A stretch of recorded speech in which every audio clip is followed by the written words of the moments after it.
ഈശോ മിശിഹായിൽ ഏറ്റവും സ്നേഹം നിറഞ്ഞ മാതാപിതാക്കന്മാരെ, സഹോദരീ സഹോദരന്മാരെ, വാത്സല്യമുള്ള കുഞ്ഞുങ്ങളെ, മത്തായിയുടെ സുവിശേഷം 20-ാം അധ്യായം 1 മുതലുള്ള വാക്യങ്ങളിലൂടെ കുറവുള്ള മനുഷ്യരുടെ കരങ്ങളിലേക്ക് നിറവോടെ നൽകുന്ന തമ്പുരാനെയാണ് നമ്മൾ എന്ന വചനത്തിൽ വായിച്ചു കേൾക്കുന്നത്.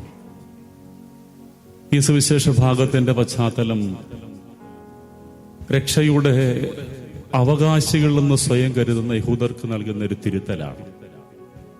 ഈശോ അതിന് മനോഹരമായൊരു കഥ തന്നെ പറയുകയാണ്.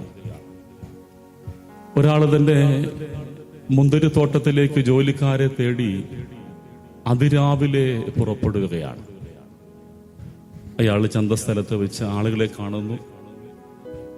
രാവിലെ തന്നെ അവരോട് കൂലി പറയുകയാണ്, 1 ദനാറ കൂലി തരാം.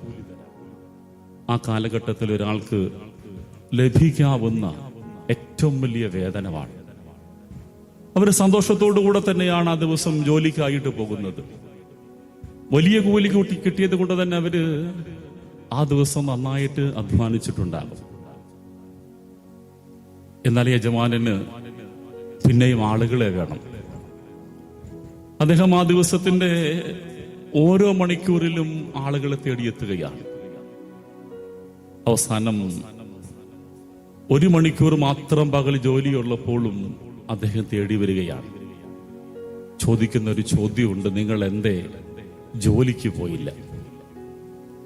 ഞങ്ങളെ ആരും വിളിച്ചില്ല. ആരും വിളിക്കാനില്ലാത്തവന് ദൈവം കൂട്ടുണ്ടാകും. ആർക്കും വേണ്ടാത്തവനെ ദൈവത്തിന് വേണം. പകൽ മുഴുവൻ പണിയില്ലാതെ അലസരായി നിൽക്കുന്നവരോട് അവരതാണ് പറയുന്നത്, എനിക്ക് നിന്നെ വേണം.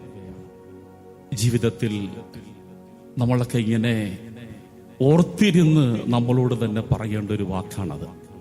അതുകൊണ്ടാണ് യെശയ്യാ പ്രവാചകനിലൂടെ ഇങ്ങനെ പറയപ്പെട്ട, നീ എനിക്ക് പ്രിയങ്കരനും ബഹുമാന്യനും അമൂല്യനുമാണ്. ഈ കൊച്ചുഭൂമിയിൽ ജീവിക്കുവാനായിട്ട് എന്നെയും നിങ്ങളെയും ഭരിക്കേണ്ട അടിസ്ഥാനപരമായൊരു ബോധവതാണ്, ഞാൻ ദൈവത്തിന് പ്രിയപ്പെട്ടതാണെന്നൊരു ചിന്തയുണ്ടാകണം. ആരൊക്കെ മാറ്റി നിർത്തുമ്പോഴും അലസരെന്നും ജോലി ചെയ്യാനായിട്ട് ശേഷിയില്ലാത്തവനെന്നൊക്കെ പറഞ്ഞ ആളുകൾ മാറ്റി നിർത്തുമ്പോൾ ഈ 11-ാം മണിക്കൂറിൽ എന്നെ തേടി വരുന്ന ഒരു ദൈവം എനിക്കുണ്ടെന്നുള്ള പ്രത്യാശ. ഈ പ്രത്യാശയാണ് നമ്മളെ ജീവിക്കുവാനായിട്ട് കരുത്തുള്ളവരാക്കി മാറ്റേണ്ടത്. ഇനി കഥ ഇങ്ങനെ മുൻപോട്ട് പോകുമ്പോൾ യജമാനൻ പറയുന്ന ഒരു കാര്യമുണ്ട്, അവസാനം വന്നവർക്ക് മുതൽ കൂലി കൊടുക്കണം. ആദ്യം വന്നവർക്കാണ് ഈ കൊടുത്തിരുന്നതെങ്കിൽ ഈ കഥയിലെ പ്രശ്നങ്ങളൊക്കെ ഒഴിവായനെ. ആദ്യം വന്നവർക്ക് 1 ദനാറ കൊടുത്തിട്ട് വിട്ടിരുന്നെങ്കിൽ അവർ സന്തോഷത്തോടെ നന്ദിയൊക്കെ പറഞ്ഞു പോകും. കാരണം നല്ല കൂലി കിട്ടി, സന്തോഷമായനെ. യജമാനൻ പറയുന്ന അവസാനം വന്നവർക്ക് കൊടുത്താൽ മതി. ഇങ്ങനെ അവസാനം വന്നവർക്ക് 1 ദനാറ കൊടുക്കുന്നു. അവരിത് വാങ്ങിക്കൊണ്ടു പോകുന്നു. ആദ്യം വന്നവരുടെ മനസ്സിൽ പ്രതീക്ഷകളാണ്, കൂടുതൽ കിട്ടും, അർഹിക്കപ്പെട്ടത് മാത്രം കൊടുക്കുന്നു. വാങ്ങിക്കൊണ്ടുപോകുമ്പോൾ അവര് പരാതി പറയുന്നുണ്ട്, പകലന്തിയോളം പണി ചെയ്ത ഞങ്ങളെ ഇവരോടൊക്കെ തുല്യരാക്കി. ഓർക്കുക, അവരുടെ അസംതൃപ്തി അർഹിക്കുന്നത് ലഭിക്കാത്തതിന്റെ പേരിലല്ല, മറ്റാർക്കോ അതുപോലെ നൽകപ്പെട്ടു എന്നുള്ളതാണ്. എനിക്ക് എന്റെ അവകാശങ്ങളും എനിക്ക് അർഹമായും നിഷേധിക്കപ്പെട്ടതല്ല എന്റെ സങ്കടം, മറ്റാർക്കോ ഇതുപോലൊക്കെ നൽകപ്പെട്ടു. ഇതിന്റെ മനോഹരമായൊരു പേരാണ് അസൂയ എന്ന് പറയും.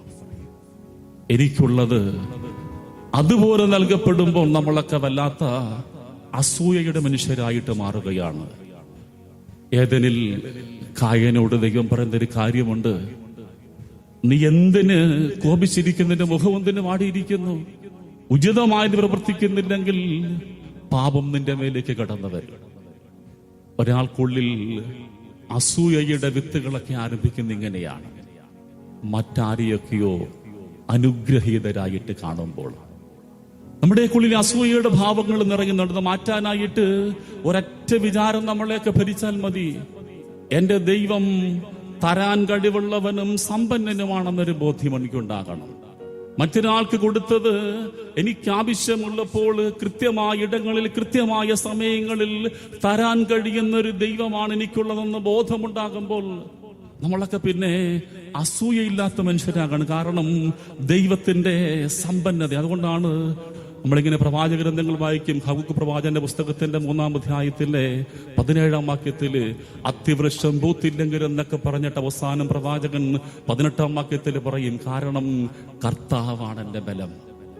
പൂക്കാത്ത അത്തിവൃക്ഷങ്ങളും തളിരിടാത്ത ചെടികളും കൊയ്യാൻ കഴിയാത്ത വയലുകളൊക്കെ ഉള്ളപ്പോൾ ഈ മനുഷ്യൻ വിളിച്ചു പറയുകയാണ്, എന്റെ ഹൃദയം കർത്താവിന് ആനന്ദിക്കും, കാരണം കർത്താവാണ് എന്റെ ബലം, അവൻ തരാൻ കഴിയുന്നവനാണ്. അതുകൊണ്ട് തന്നെ നമ്മുടെ ഹൃദയത്തിലുള്ള ഈ അസൂയയുടെ ഭാവങ്ങളൊക്കെ ഒന്ന് മാറ്റിയിട്ട് കുറവുള്ള എൻ്റെ കരങ്ങളിൽ നിറവോടെ തരാൻ കഴിയുന്ന ഒരു ദൈവമുണ്ടെന്നുള്ള ബോധമുണ്ടാകണം.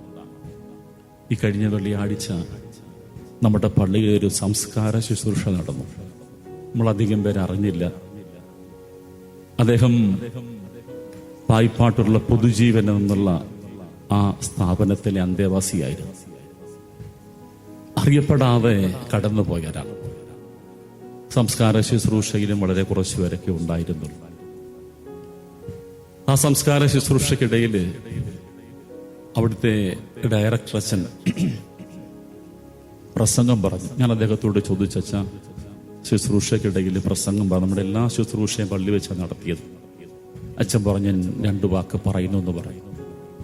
എന്നിട്ട് ആ പ്രസംഗത്തിന്റെ ഇടയിൽ ഏതാണ്ട് 6 മിനിറ്റ് അദ്ദേഹം പ്രസംഗം പറഞ്ഞു.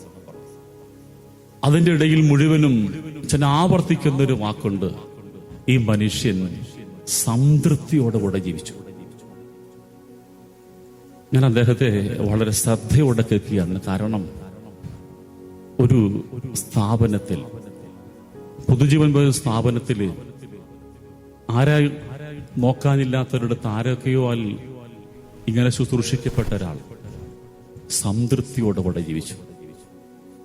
അടക്ക് കഴിഞ്ഞ് തിരിച്ചു വന്നപ്പോൾ ഞാൻ ആ സ്ഥാപനത്തിലെ ഒരാളോട് ചോദിച്ചു, അച്ഛനെ ഒരുപാട് തവണ പറഞ്ഞു അദ്ദേഹം സംതൃപ്തിയോടുകൂടെ ജീവിച്ചു, എന്തുണ്ട് അദ്ദേഹത്തിന്റെ കയ്യിൽ?